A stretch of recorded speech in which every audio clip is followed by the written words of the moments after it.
guys, it's John from theproductivegarden.com, and just here today just talking about like what you can do to push the boundaries of what type of plants, what kinds of plants that you can grow that wouldn't normally grow in your area. Now, I'll just say first, my face might look a bit puffy today, and it's because the other day going through my bees I got stung on the forehead. They got through my, or stung through my veil somehow. It must have been laying against my face, so that's why the face is a little bit puffy. Anyway, so what we're talking about, plants that might not grow in your area. Now, some plants require a certain amount of chill to fruit, and I'm lucky I'm in an area where I get that chill where they will fruit. It's a bit hard to create that sort of situation, but a lot of people live in cooler areas like I do, where tropical plants won't necessarily grow in that area so easily. But there are things you can do to maybe create the type of climate that those plants need. Now, I've got here, a mango tree which was just grown from a seed from a mango that was bought at the store. So this is just a small tree. This is a few years old. It's been in a much smaller pot, and I've recently moved it up to this pot, so it should do a lot better now. I've got a banana plant as well, which definitely does not normally grow down where I am. It grows much more up in the tropics in Australia. It's up around Queensland and that sort of thing. Northern New South Wales, Northern Territory, and there could be some places in Western Australia, up north of Western Australia, that grow these things. So they don't normally grow here, but this is a plant that has been developed to fruit in cooler climates. Now, when they're talking cooler climates, they're talking places like Sydney, which isn't that far away from me. It's only about an hour's drive, but they're a lot lower altitude on the coast. They get much warmer weather. We're here, we're at 650 metres, a lot higher. The nights are much cooler. We get much more frost. We get down to 0 and below, and I know like some people get way below that, and I'm glad I don't get that cold. And I've also got a macadamia tree as well, which they will grow down here, but it's the starting off bit that's hard. These are a rainforest native Australian plant, and they produce a really nice nut that's really nice to eat. Hard to crack, but yeah, a really nice nut. So I've got 2 of these which I've grown down here. Anyway, so what I've done to grow these things, now this mango and this macadamia tree are about the same age, and you can see the height of them. The macadamia tree is much better developed. Yeah, they've got the soil at the same height, much more developed than what the mango tree is. So it does deal with the cold a bit better than what the mango does, but we're going all right. So what do you do to be able to create a climate where these plants might live? Now, what I've done with these ones, and I'll show you now, like I'll show you where I've put them now. Where I've put them is against the north-facing wall. Being in the southern hemisphere, the sun rises from the east, basically passes above the northern horizon or to the north sort of thing, and sets in the west.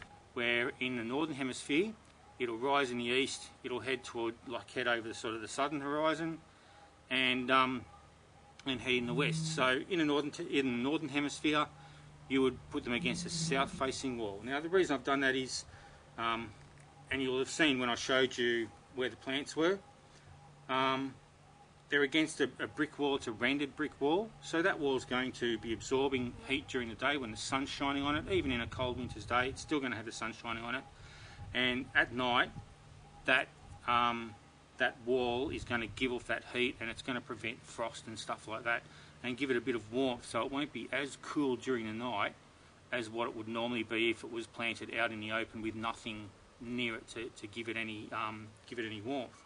So yeah, for me, and I'm hoping this is probably really pushing the boundaries a bit, this banana plant, but you can only try.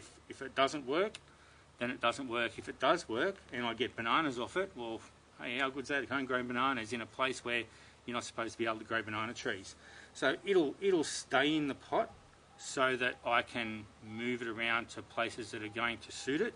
And the same thing with the mango tree as well. It'll stay in the pot so that I can move it to places where it will do well depending upon the season. So that's what I'm going to do.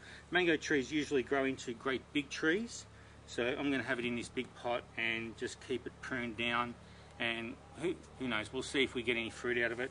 This is about 2 years old and it's still only fairly small.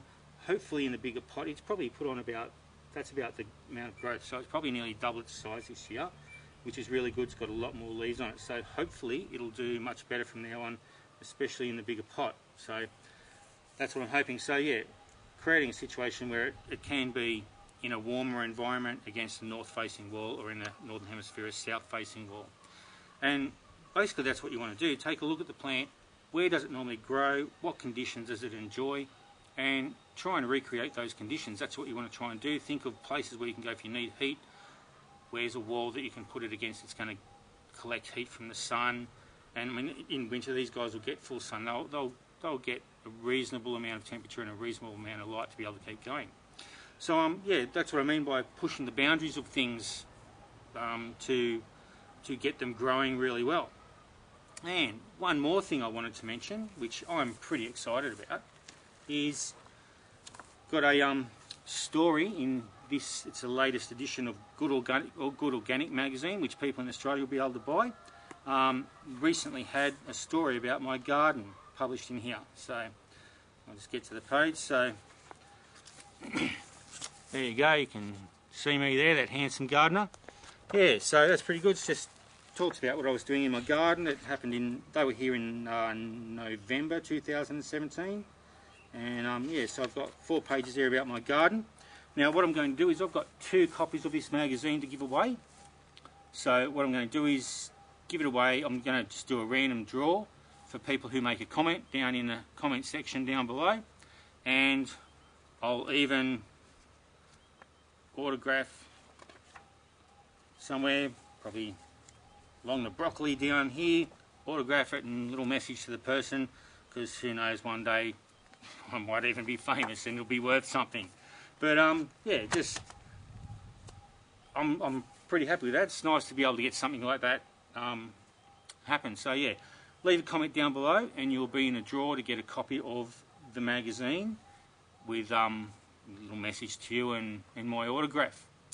So yeah, very happy with that. And it'll be drawn at random. It'll be drawn in 2 weeks from now, from today. And I'll have like a few details down below. It'll be mailed anywhere in the world, so it's not just open to Australian people. I'll mail it to wherever you are in the world. You'll just have to contact me afterwards to give me your mailing address, and yeah, we'll send it through. Anyway, that's it for now. If you've ever wanted to grow a plant that you thought you couldn't plant, think about the kind of conditions it needs and see if you can duplicate those conditions, whether it's against a wall or maybe a greenhouse or something like that, some sort of heated house. Yeah, think about what you can do. And there are some things that need that winter chill. They're developing for varieties that don't. So maybe you can look for a variety that doesn't need so much winter chill. Yeah, just look around and see what you can do to be able to get that plant to grow where you are. Anyway, that's it for now. And until next time, happy productive gardening. Bye.